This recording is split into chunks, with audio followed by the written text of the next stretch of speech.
Bismillahirrahmanirrahim. Alhamdulillahi rabbil alamin. Wassalatu wassalamu ala sayyidina maulana Muhammadin sayyidil anbiya'i wal mursalin wa habibi rabbil alamin, wa ala ashabil akramin wa ahli baiti tahirin wa azwajit tahirati ummatil mu'minin wa tabi'ina lahum bi ihsanin ila yaumiddin. Amma ba'd. Rabbi yassir wa la tu'assir, Rabbi tammim bil khair. Rabbana syrah lana sudurana wa yassir lana umurana wa umural muslimin wahlul 'uqdatam min lisanina yafqahu qawlana.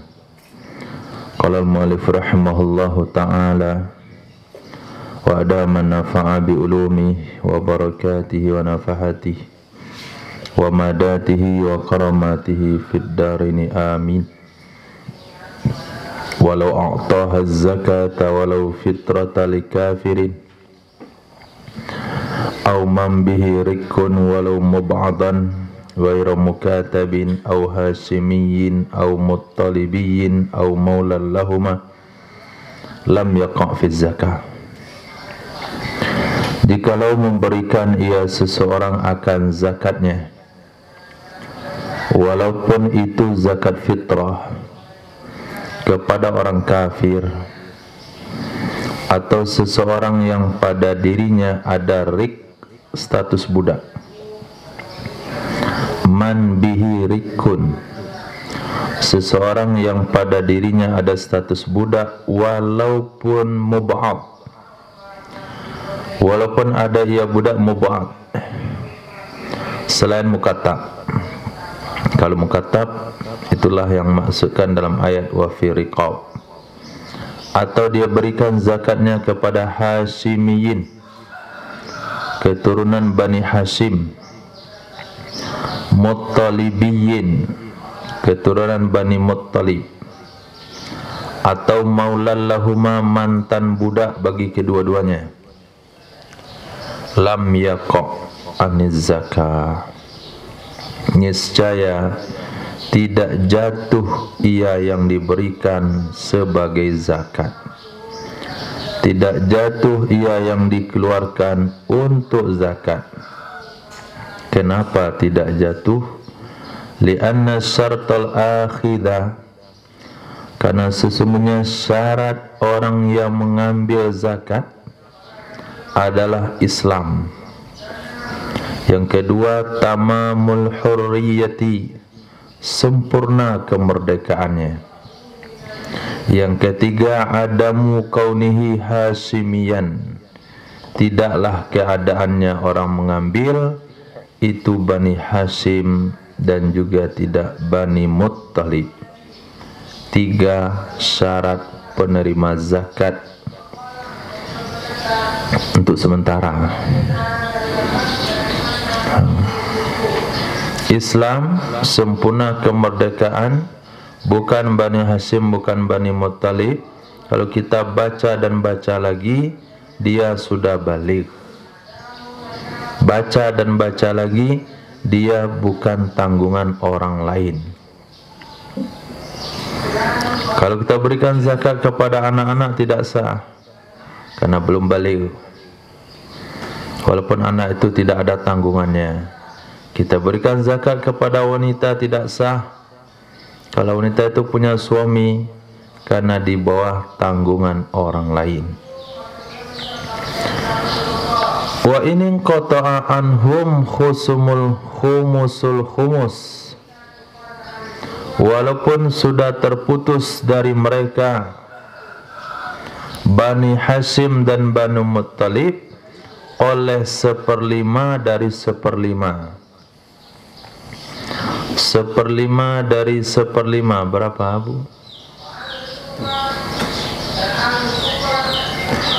Bukan 5/5. 1/5 dari 1/5.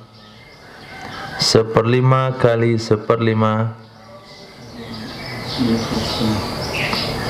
itu tambah. Ini kali 1 kali 1 5 kali 5 1/25. Nah, 1/25 dari harta rampasan, 1/25 dari harta faid. Kenapa dikatakan 5 dari 1/5? 1/5 dari 1/5 karena harta rampasan perang, harta faid itu dibagi 5. Harta faid atau rampasan perang dibagi 5. Kalau rampasan perang 4/5 untuk peserta perang, tinggal 1/5. 4/5 ini 3 untuk pengendara kuda, 1 untuk jalan kaki. Orang mengendara kuda ini 1 untuk orangnya, 2 untuk kudanya. 1/5 ini dibagi 5 lagi. 1 Rasulullah kalau sudah meninggal, kemaslahatan kaum muslimin. 2 fakir. 3 miskin. 4 anak yatim. 5 Banu Hashim dan Banu Muttalib. Jadi dari 1/5 harta rampasan perang ditisah 1/5, 5 itu dibagi 5 lagi. Berarti 1/5 dari 1/5. Itu semuanya pemasukan untuk Bani Hashim dan Bani Muttalib. Walaupun sudah terputus. Nah, informasi yang pernah kita dapatkan bahwasanya keturunan Rasul sallallahu alaihi wasallam yang terdaftar di Indonesia di Rabithah Alawiyah namanya, keturunan Nabi yang terdaftar itu dulu, nggak tahu dulunya kapan, ada pemasukan per bulan dari kerajaan Saudi Arabia, dari Jazirah Arab, bentuk daripada pemasukan Bani Hashim dan Bani Muttalib. Dulu, jangan tanya dulu itu kapan. Nah, karena beritanya pun nggak jelas. Walaupun terputus dari mereka khumusul khumus, kenapa tidak boleh Bani Hashim dan Bani Muttalib menerima zakat? Li khabarin, karena ada hadis, inna hadhis sadaqati aiz zakati innama hiya awsakhun nas. Sesungguhnya ini zakat-zakat, sesungguhnya ini sedekah-sedekah, maksudnya zakat-zakat, hanya saja dia itu sebetulnya daki-daki manusia. Hanya saja dianya zakat adalah daki-daki manusia. Wa innaha, sesungguhnya zakat, la tahillu li Muhammadin, tidak halal ia bagi Muhammad, wala li alihi, dan tidak juga bagi keluarganya Muhammad. Tidak halal. Maka ketika Sayyidina Hasan atau Husain memakan satu butir korma yang dikutip, maka Nabi katakan keluarkan, dikeluarkan sambil Nabi memasukkan telunjuknya ke mulut cucunya. Ini kemungkinan dari zakat. Kurma ini kemungkinan harta yang tercecer dari zakat. Zakat tidak halal bagi kita. Begitu Nabi mendidik cucunya, dari kecil sudah dipelihara supaya tidak kemakan harta haram. Qala Syekhuna Ibnu Hajar Al-Haytami, wa kaz zakati, disamakan hukum dengan zakat kullu wajibin, setiap yang wajib dikeluarkan dari harta kaum muslimin. Walaupun hadisnya zakat, tapi hukum kias kata Syekhuna itu semua yang wajib. Contohnya nazar juga tidak boleh diberikan Bani Hashim Bani Muttalib. Contohnya kafarat tidak boleh Bani Hashim Bani Muttalib. Dengan sebalik tatawwu' dan hadiah. Kalau tatawwu' boleh, kalau hadiah juga boleh.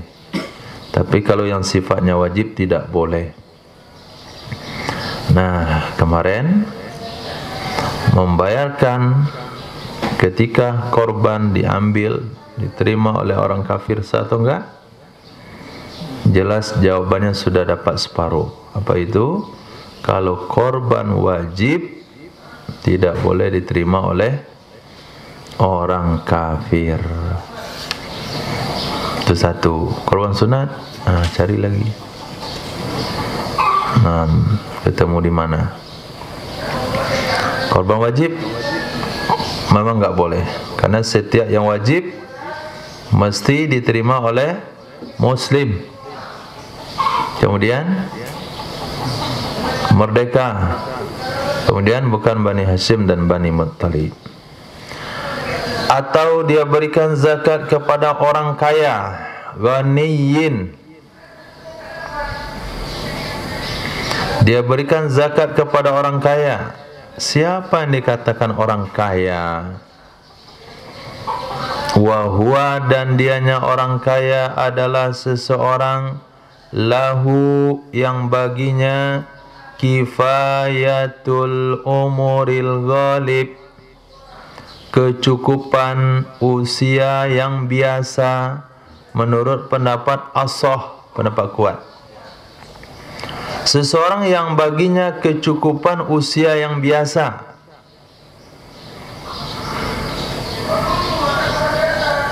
Dani, untuk usia berapa?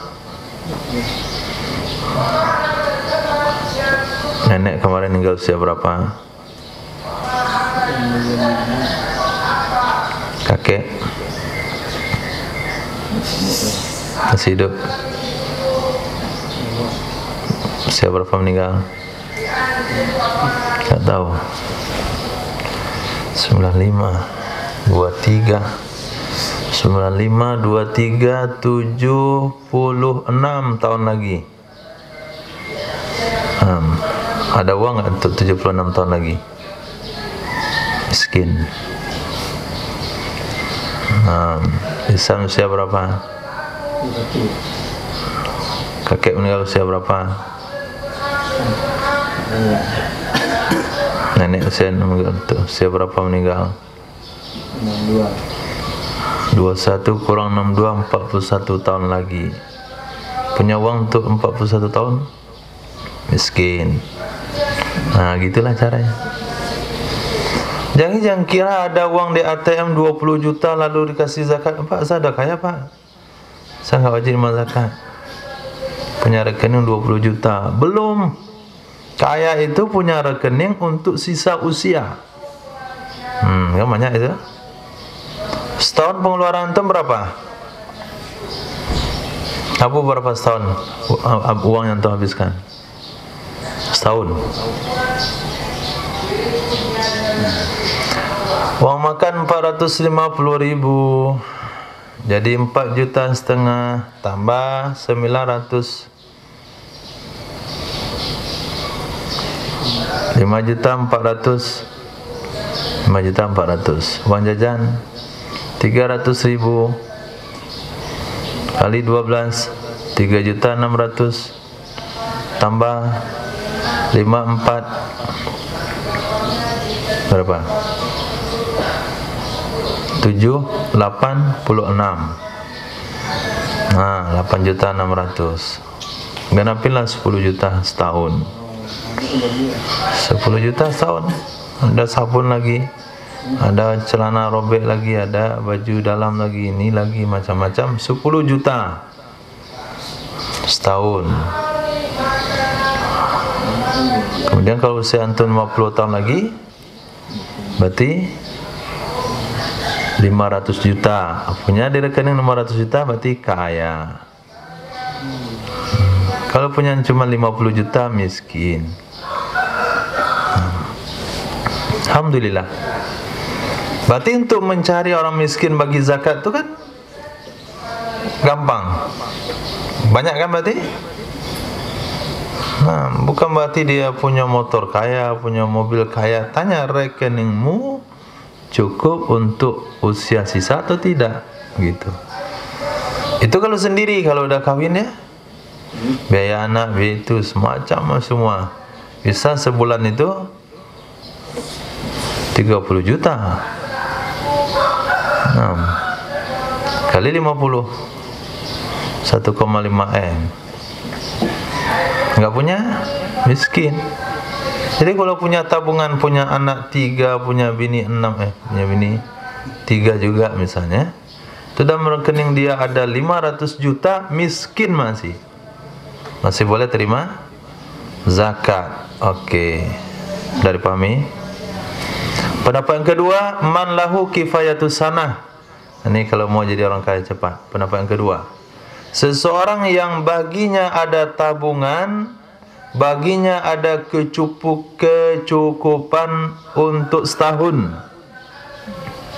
Dikaya, punya kecukupan setahun. Nah, ihsan kalau rekeningnya 10 juta dah selesai itu.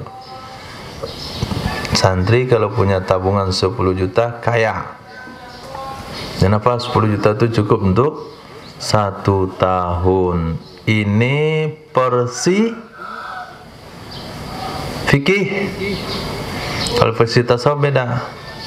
Orang yang bangun di pagi hari sehat walafiat, mentaati perintah Allah Subhanahu wa taala, cukup pada hari itu untuk makan dan minumnya, maka dia orang, itu versi tasawuf. Biar enak sedikit. Antum mau tasawuf atau mau fikih?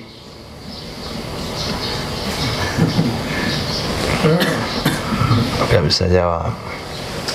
Atau dia punya usaha halal yang layak dengannya, walaupun dia tidak punya tabungan yang cukup sampai akhir usianya, tapi dia punya usaha halal yang layak. Itu kaya juga. Punya kedai, nah di tanah sendiri, ada toko sendiri, kemudian jualan butik. Nah, pemasukannya tiap bulan cukup untuk keperluan hidup, itu disebut kaya, walaupun tabungan tidak cukup untuk sampai dia mati.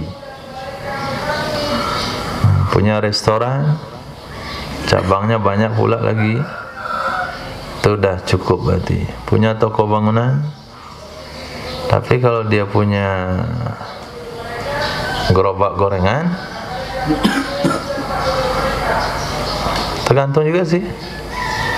Kalau gorengannya itu laris, pemasukan 5 juta setiap hari, itu kaya juga. Tidak bisa dilihat dari gerobak apa yang dia punya, tapi dilihat daripada penghasilannya cukup atau tidak, dengan syaratnya halal dan layak. Nah, halal dan layak. Atau dia berikan zakatnya kepada makfiyin, orang yang sudah terpenuhi kebutuhannya, binafakati qaribin, dengan nafkah dari karib kerabatnya, baik dari asal kakek, nenek, bapak, ibu, atau dari cabang anak, cucu, atau dari suami. Nah, atau dari suami. Nah, apa hukumnya? Kalau diberikan sama 2 orang tadi, lam yujzi zalika aniz zakah, tidak mencukupilah hal demikian untuk zakat. Maka di sini kita ambil kesimpulan, orang-orang yang di bawah tanggungan orang lain tidak boleh menerima zakat. Wanita tidak boleh menerima zakat kalau masih punya suami. Ini dasar hukumnya. Makfiin, orang yang tercukupi kebutuhannya dengan nafkah karib kerabatnya, baik dari asal ayah, kakek, nenek, ayahnya misalnya, kakeknya, atau dari cabang, atau dari suami.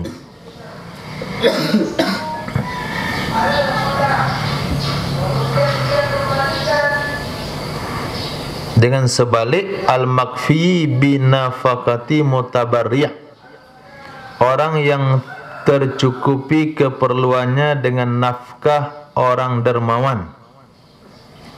tercukupi keperluannya dengan nafkah dari mutabarri, orang yang berbuat perkara sunnah, orang yang dermawan.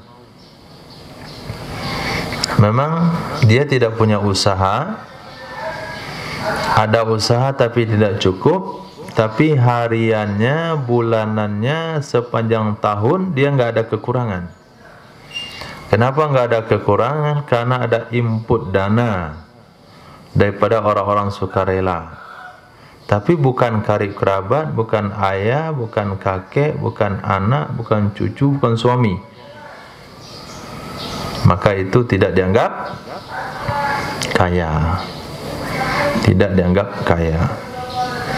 Nah, kita ulang kembali.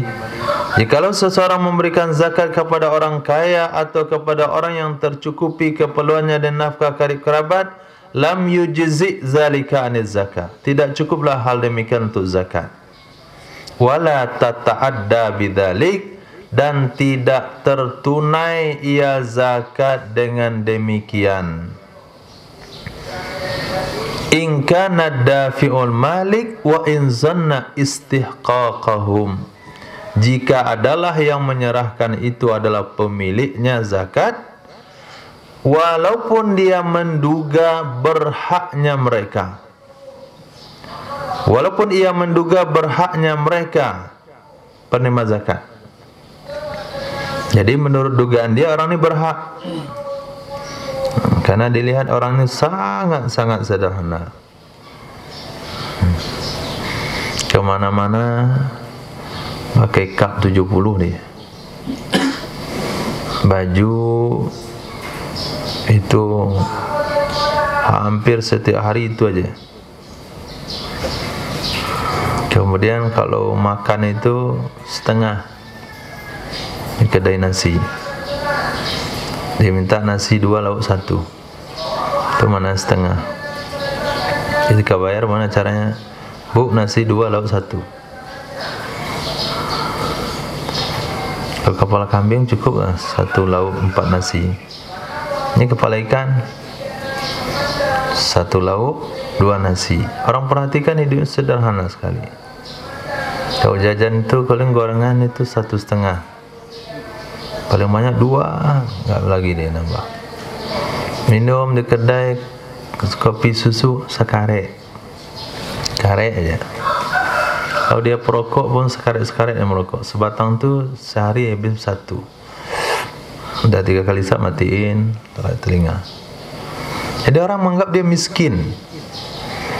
Nah, kagak tahu tuh tabungan bapak tu banyak. Ternyata ketika pergi ke rumah dia itu ranjang buang aja isinya. Tidur di atas piti dia. Kalaupun begitu adanya, zakat tetap tidak sah. Itu hukumnya, tetap tidak sah. Berarti perlu kita memastikan orang ini berhak atau tidak. Itu satu. Oke, bagaimana kira-kira nasib zakat kalau diberikan kepada anak-anak? Nasib zakat dibagi rata kepada ibu-ibu. Tidak pernah melihat, mempelajari orang cukup enggak cukup. Seperti yang saya katakan, kalau dulu mungkin 40-50 tahun yang lalu tu rata-rata masyarakat berhak zakat semuanya. Kalau hari ini enggak bisa buat begitu. Summa in kana dafi'u yazunul istiqaq al-imam. Kemudian jika adalah yang menyerahkan,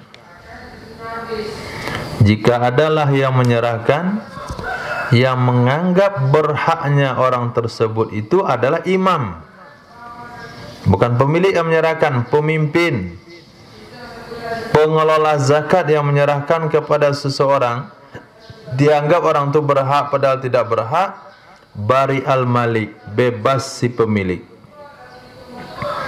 Kalau kita sudah berikan zakat kita kepada amil zakat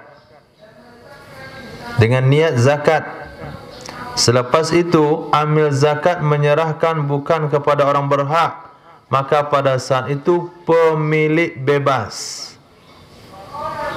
Nggak ada tanggung jawab dia. Wala yatmanul imamu, dan tidak membayar oleh pemimpin tersebut, tidak membayar oleh petugas tersebut, akan tetapi yustaraddul madfu', diminta kembali, diambil kembali apa yang diserahkan. Kenapa? Punya kekuatan, punya anggota.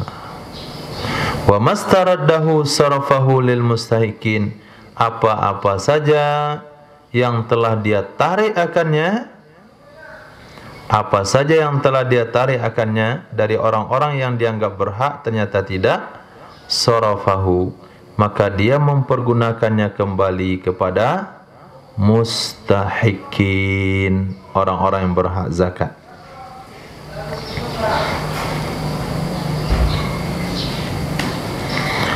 Amma man lam yaktafi, adapun orang-orang yang tidak cukup, adapun orang-orang yang tidak cukup bin nafaqatil wajibati lahu, dengan nafkah yang wajib baginya orang, dengan nafkah yang wajib baginya orang, min zaujin, baik dari suaminya, au qaribin, atau karib kerabatnya, payu'tihi al-munfiq wa ghairuh, maka boleh memberikan akannya orang tersebut oleh orang yang berinfak dan selainnya, hatta bil fakri, kendati pun dengan status fakir.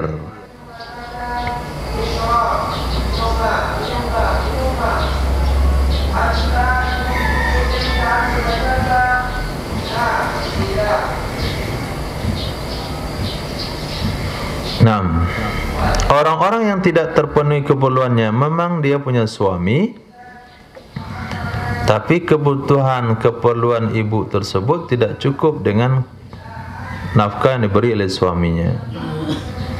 Memang orang tua itu nafkahnya sudah ditanggung oleh anaknya, tapi nafkah yang diberikan belum memadai.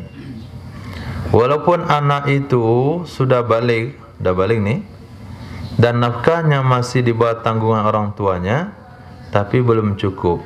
Maka ketika ada orang berzakat, ketika ada orang berinfak, boleh saja memberikan kepada orang tersebut walaupun dengan nama fakir, walaupun dengan status fakir sekalipun. Wa yajuzu lil makfiyi biha al-akhzu bi ghairil maskanati wal fakri in wujida fihi. Boleh bagi orang yang sudah terpenuhi,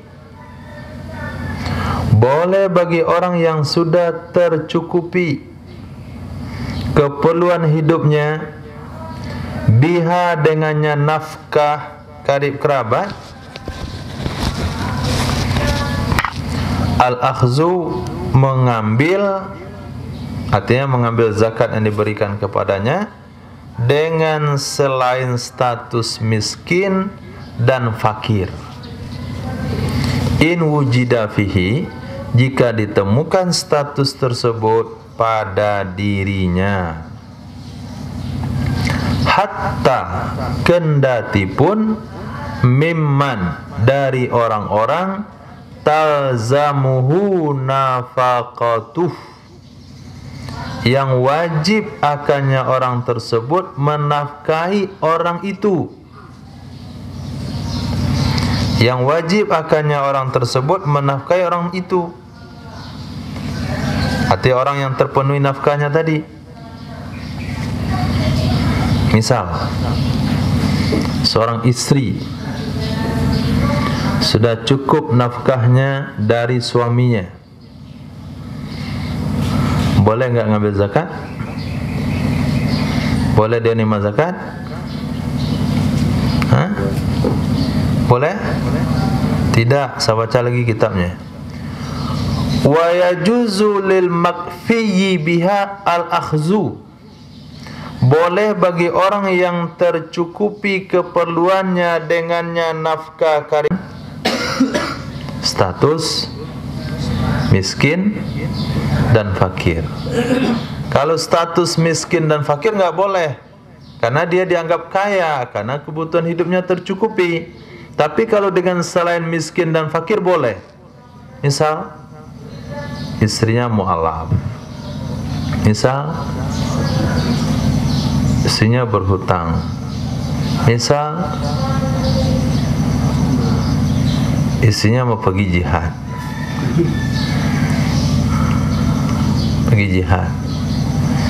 kalau ditemukan status itu, kendati itu dari orang yang wajib menafkainya, yang dia ambil itu adalah zakat suaminya.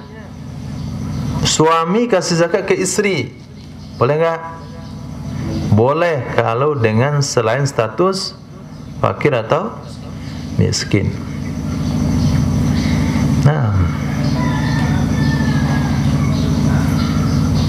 tapi kalau orang yang tidak wajib kita nafkahi, lalu kita berikan zakat kepadanya, boleh, nggak ada masalah. Istri kasih zakat ke suami, boleh. Karena istri tidak wajib menafkahi suami. Suami yang ngasih zakat ke istri yang nggak boleh. Nggak bolehnya kalau atas nama fakir dan miskin. Kalau selain itu boleh. Ayah mau berzakat sama anaknya, boleh nggak? Anaknya yang masih kecil nggak boleh. Anak yang sudah balik boleh. Kenapa? Karena anaknya fakir, boleh? Tidak. Anaknya miskin, tidak. Karena fakir dan miskin, tidak. Tapi kalau karena selain fakir miskin, boleh.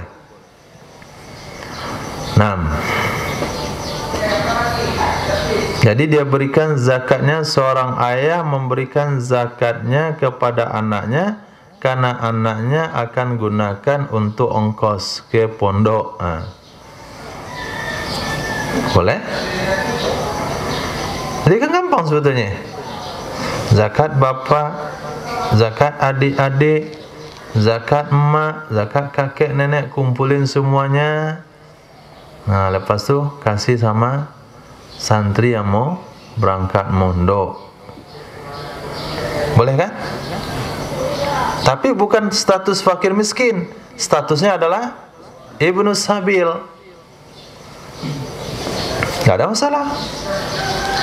Bahkan kalau dia pergi urut juga sama. Bahkan pergi rekreasi juga sama. Ini pondok mau pergi jalan-jalan nih tahun ini ke Afrika. Masya Allah. Biaya paspor mana? Tinggal pungut biaya zakat fitrah dari keluarga semuanya. Tak apa itu kita terima untuk biaya paspor, boleh.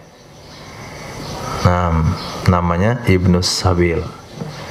Jadi ketika dikatakan tidak boleh berzakat kepada orang yang kita nafkahi, belum tentu memang begitu hukumnya. Tidak boleh berzakat kepada orang yang kita nafkahi kalau statusnya fakir miskin, tapi dengan status selain fakir miskin itu hukumnya boleh. Di tengah masyarakat kan merasa janggal kalau dia berzakat sama anaknya yang sudah dewasa. Itu sepakat ulama mengatakan boleh. Anaknya udah nikah, cuman belum mafan kehidupannya. Dikasihlah zakat. Zakat keluarga semuanya ke situ. Tidak ada masalah. Abang ke adik, adik ke abang, tidak ada masalah. Oke. Wa yundabu. Disunahkan bagi istri i'ta'u zawjiha min zakatiha, memberikan kepada suaminya dari zakatnya. Disunahkan bagi istri memberikan zakat kepada suaminya dari zakatnya, kendati pun dengan status fakir dan miskin. Wa in anfaqaha 'alaiha, walaupun menjadikan nafkah ia suami akannya zakat kembali kepada istrinya. Walaupun memberikan nafkah ia suami, akannya zakat terhadapnya istri. Suami 3 hari lagi mau lebaran, mau beli baju lebaran, istrinya minta baju lebaran. Kata suaminya, keluarkan dulu zakat kamu. Kata, kamu kan banyak, keluarkanlah zakatnya. Kira 7 juta. Kasihlah zakat suami, istri ke, nih saya bayarkan zakat atas saya 7 juta. Dapatlah suaminya 7 juta. Berapa baju lebaran kamu?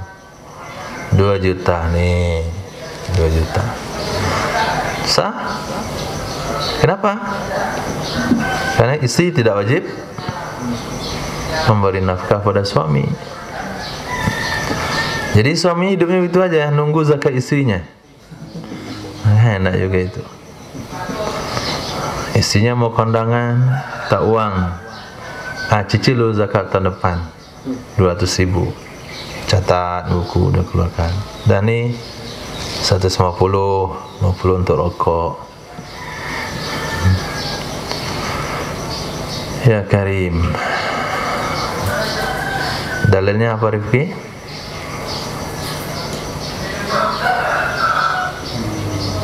Astagfirullah, dalilnya mana? Istri boleh ngasih zakat ke suami, mana dalilnya?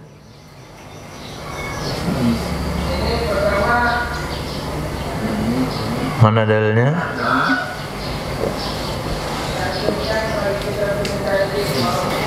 Hah? Surah An-Nisa. Coba bacakan.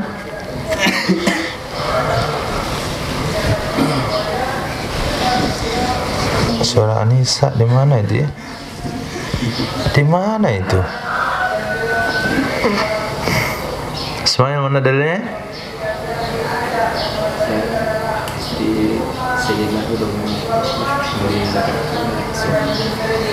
Istri Sayyidina Abdullah ibn Mas'ud.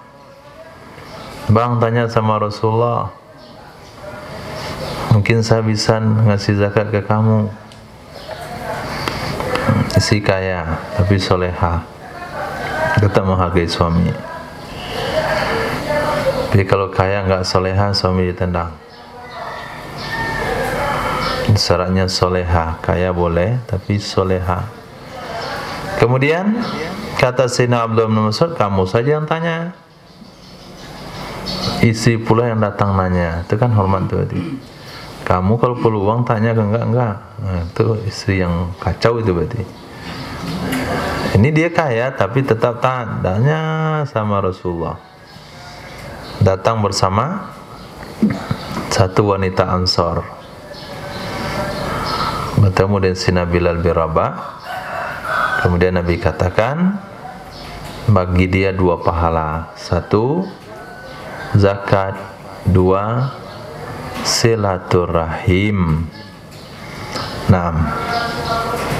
Qala Syekhuna Ibnu Hajar Al-Haytami, walladhi yazhar, pendapat yang kuat, anna qaribahul musira, sesungguhnya karib kerabatnya seseorang yang kaya raya,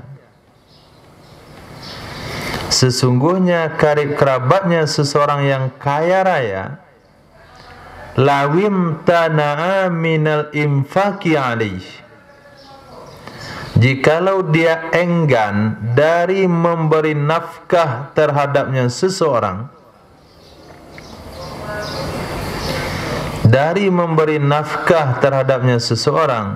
wa ajaza anhu bil hakimi, dan tidak punya kemampuan ia seseorang darinya karib kerabat dengan hakim. Dia tidak punya kemampuan melaporkan ke hakim. U'tiya, diberikan ia seseorang ketika itu. Kenapa? Litahaqquqi fakri, karena pasti kefakirannya atau kemiskinannya sekarang. Nah, Ada orang tua sepuh, tidak bisa berusaha, usia 100-an. Semua anak-anak kaya raya, tapi anak-anak ini tidak pernah memenuhi kebutuhan nafkah orang tuanya. Kalau segi pengadilan itu bisa dituntut. Syarat seorang anak memberi nafkah kepada orang tua ada dua. Satu, karena orang tua itu fakir atau miskin beserta tidak mampu lagi berusaha. Yang kedua, fakir atau miskin dan gila. Dua syaratnya. Kalau fakir miskin tapi masih sehat, tidak wajib nafkahi oleh anak. Kalau tidak sehat tapi banyak uang tabungan atau gaji pensiunan, tidak juga wajib nafkahi oleh anak. Sementara orangnya adalah tidak punya kemampuan untuk berusaha dan miskin. Sementara semua karib kerabatnya, anak-anaknya kaya raya, tapi dia tidak bisa menafkahinya, tidak memberinya nafkah. Maka pada saat itu boleh saja ambil zakat, memberikan santunan zakat kepada si bapak tersebut. Nah, kenapa? Karena yang jelas sekarang dia miskin. Walaupun dia punya anak kaya, tapi tidak mendapatkan nafkah yang layak. Faidatun. Aftan Nawawi fi balighin tarika lis-shalah kaslan. Memberikan fatwa oleh Imam Nawawi tentang anak yang sudah baligh, tentang orang yang sudah baligh, tarika lis-shalah, keadaan dia meninggalkan salat karena malas. Annahu, sesungguhnya, la yukbiduha lahu, tidak boleh menyerahkan ia seseorang akannya zakat baginya orang baligh tersebut, kecuali ke walinya. Jadi ada orang yang sudah baligh tapi enggak sholat. Faktornya malas, bukan mengingkari kewajiban sholat. Mengingkari kewajiban sholat kafir, murtad, tidak boleh kasih zakat. Ini karena malas. Maka kata Imam Nawawi, kalau ada orang seperti itu, kamu yang mau berzakat jangan berikan langsung ke tangan orang itu. Kalau mau berikan kepada dia, berikan kepada walinya, orang yang bertanggung jawab dengan dia. Sama hukumnya dengan sobi, anak-anak dan orang gila. Fala tuqta lahu, maka tidak boleh diberikan zakat baginya. Wa in ghaba waliyuhu, walaupun jauh walinya. Walaupun jauh walinya. Nah, maka setelah kita baca redaksi ini, berarti syarat penerima zakat itu adalah baligh dan berakal. Yang kedua, bisa menjaga sholat. Kalau dia baligh tapi enggak sholat, itu hukumnya sama dengan anak-anak. Enggak boleh kasih zakat langsung ke tangan dia. Sedekah bolehlah kepada sembarang orang, niatnya untuk menyebarkan hidayah. Tapi kalau sampai zakat itu enggak boleh sembarangan. Kalau kita simpulkan dari tadi, syarat pertama penerima zakat, pertama Islam, kedua sempurna kemerdekaannya, tiga bukan Bani Hashim, 4 bukan orang kaya, 5 bukan orang yang cukup nafkahnya dari keluarganya 6, baligh 7, berakal 8, jaga solat. Ismail. Kalau salah kasih, zakat kita yang salah. Khilaf bagi orang yang za'amahu, yang menganggapnya boleh. Khilaf bagi ulama yang menganggapnya boleh. Bi khilafi ma law tara'a tarkuhu laha aw tabziruhu wa lam yuhjar alaih. Dengan sebalik, sesuatu jikalau datang meninggalkannya seseorang yang sudah baligh, baginya solat. Dengan sebalik, sesuatu jikalau datang belakangan meninggalkannya orang baligh, baginya solat. Kita lihat dia solat, dia solat, dia taat, dia solat, dia taat. Kita kasih zakat. Nah, setelah kita kasih zakat itu baru kita tahu dia enggak solat. Sejak nikmat zakat itu enggak solat dia, itu enggak ada masalah. Yang penting ketika kita mau beri, dia solat. Boleh enggak memberikan zakat pada orang sedang solat, Rifki? Enggak boleh. Orang sedang salat enggak boleh, orang salat boleh. Atau mubazirnya seseorang dan tidak dihajar di atasnya. Selama ini kita lihat dia tidak mubazir, tapi setelah kita kasih zakat, maka dianya mubazir. Itu juga tidak ada masalah, karena kejadiannya setelah kita beri. Fa'innahu yakbiduha, maka sesungguhnya seseorang yukbiduha, bisa menyerahkan zakat, bisa menyerahkan akannya zakat.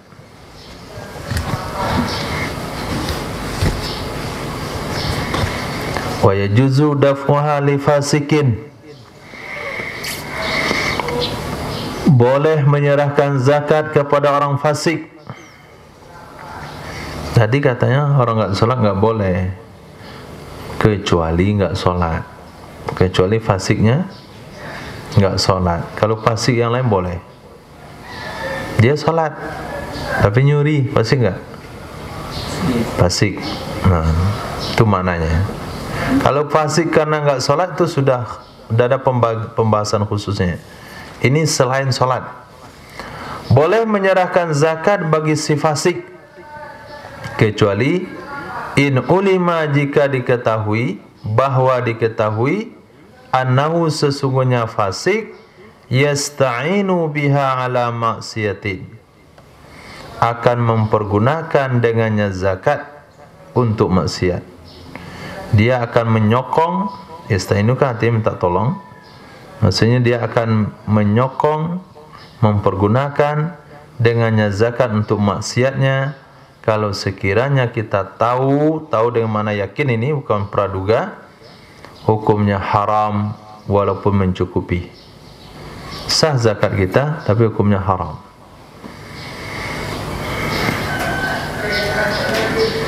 Kita tahu, ini kalau dikasih dia zakat, dia akan belikan ke rokok, maka haram kita kasih zakat ke dia. Ini kalau kita kasih zakat, dia akan jadikan modal judi. Kalau kita kasih zakat, bakalan dia mabuk-mabukan.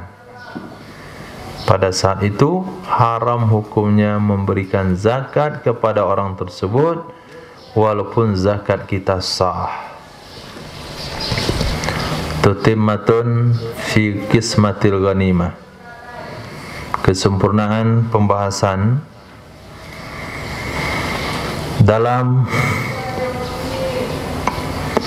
membagi harta ghanimah, rampasan. Apa itu harta ghanimah? ma akhaznahu min ahli harbin qahra fahuwa ghanimatun. Apa saja yang kita ambil akannya dari ahli harbi. Ahli harbi, apa arti ahli harbi? Orang kafir harbi yang wajib diperangi sekali dalam 1 tahun, kita tidak ada perjanjian damai dengannya, itu disebut ahli harbi. Kita ambil harta tersebut, kekayaan tersebut dari ahli harbi qahra, secara paksa, itu disebut dengan ghanimah. Wa illa, jika tidak secara paksa, dia bayar dengan sukarela, seperti pajak. Hatta negara itu ditaklukkan, enggak ada perang sama sekali, nyerah, seperti Baitul Maqdis, maka itu adalah harta fai. Itu aja bedanya. Wa minal awwali, termasuk pembagian pertama, termasuk dari pembagian pertama, apa itu? Apa yang pertama? Termasuk dari pertama ghanimah. Yang pertama disebut tadi, ghanimah adalah sesuatu yang kita ambil akannya dari uang dirham, ikhtilasan, keadaan dicopet, atau sarikatan, atau dicuri, menurut pendapat ashah. Khilaf bagi Imam Ghazali dan guru beliau. Khilaf bagi Imam Ghazali dan guru beliau.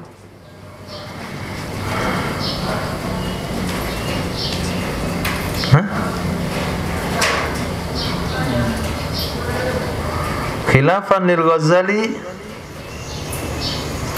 wa imamih, dan gurunya Imam Ghazali yaitu Imam Haramain.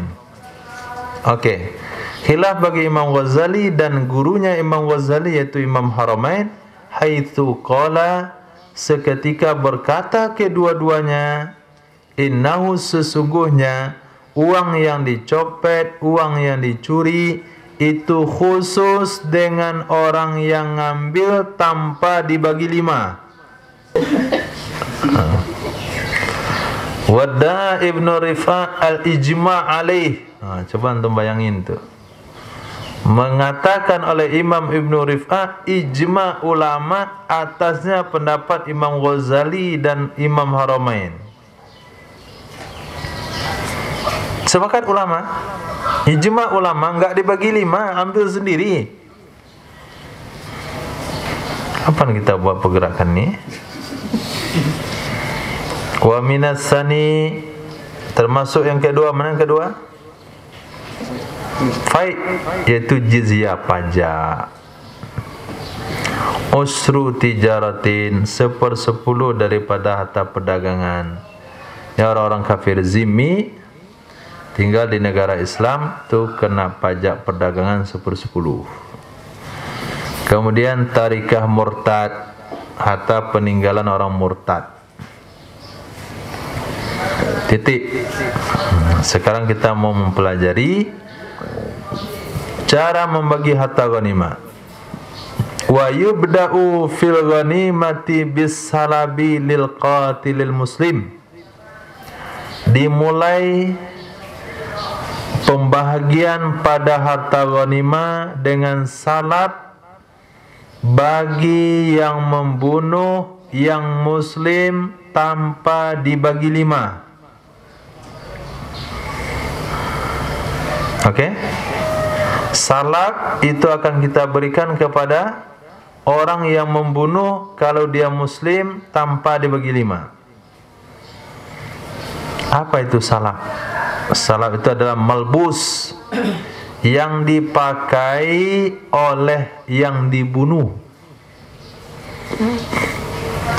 Misalnya Sayyidina Wahsy Dia berhasil membunuh Musailamatul Kadzdzab.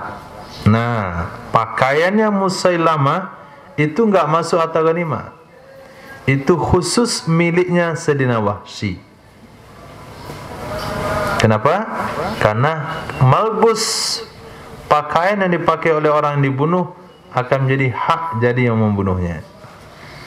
Maka di situ kata Nabi, ada di antara orang-orang berjihad itu tujuannya duniawi, enggak mencari mengilah kalimatillah, tapi cari kekayaan.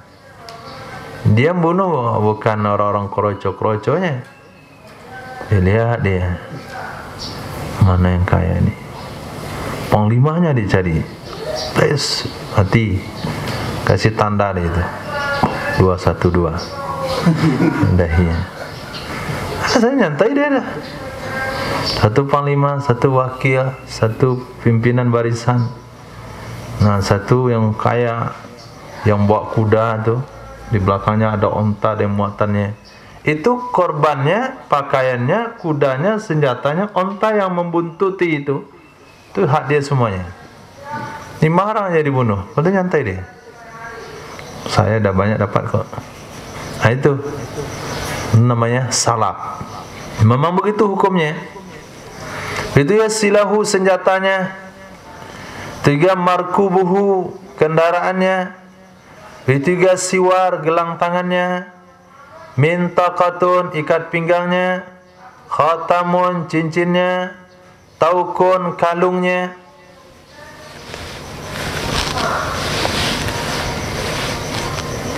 Titik. Itu semuanya hak siapa? Hak si qatil yang membunuh. Selesai semuanya itu, tulis. Nak panah yang nancap di leher itu siapa yang tulis? Anak panah saya juga ada. Anak panah kamu mana nempelnya? Itu di ujung jarinya. Berarti yang membunuh siapa? Nah, lihat anak panahnya. Rifki. Oh, ini korban saya. Anak panah itu sudah ada tanda-tandanya. Sayyidina Wahsy nampak lembingnya di situ. Nah, ada lagi sedina yang lain, dia kasih tanda kayak tadi itu. 212. Itu mudah nandain korban dia. Nah, mana lihat filmnya dan? Mudah dia nandain korbannya.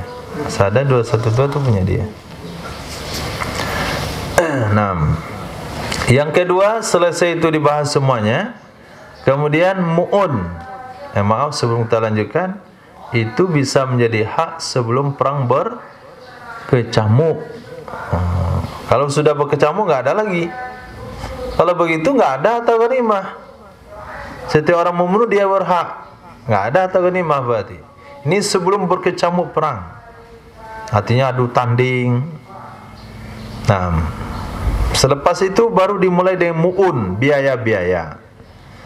Seperti ujrati hammal, upah pembawa rampasan. Upah pembawanya. Misalnya selesai perang, kemudian dikumpulkan harta rampasan, itu 10 tronton. Upah 1 tronton berapa? Upah muat berapa? Upah bongkar berapa? Bensin semua sewa berapa? Kemudian dalam perjalanan perlu penjagaan dan sebagainya, itu dikeluarkan biaya itu dulu semuanya. Selesai itu dibagi 5 sisanya. Nah, ini agak mudah paham kitab ini, dia dibahas secara tertib di lapangan. Kemudian dibagi 5 sisanya rampasan perang. Fa arba'atu akhmasiha, maka 4/5-nya rampasan perang, walaupun itu berbentuk kebun, tetap dibagi. Liman hadaral waqa'ah, bagi orang yang hadir ke medan tempur, bagi orang yang ikut medan tempur, 4/5-nya. walaupun dia tidak jadi berperang. Wa illam yuqatil, walaupun dia tidak berperang. Maka kalau sekiranya di perang Uhud umat Islam menang, maka yang jaga gunung tetap dapat jatah sama yang bertempur di bawah. Jadi nggak ada masalah sebetulnya dia ikut nggak ikut mengumpulkan rampasan perang, tapi karena takdir memang begitu Allah buat, sebagai pelajaran bagi umat melanggar perintah Nabi akan membawa kekalahan. Tapi kalau sekiranya menang, penjaga gunung Uhud sebanyak berapa? 70 orang, itu akan dapat jatah yang sama. Dapat jatah yang sama karena dia hadir. Fama ahadun aula bihi min ahadin, maka tidak ada siapapun yang istimewa dengannya dari orang lain.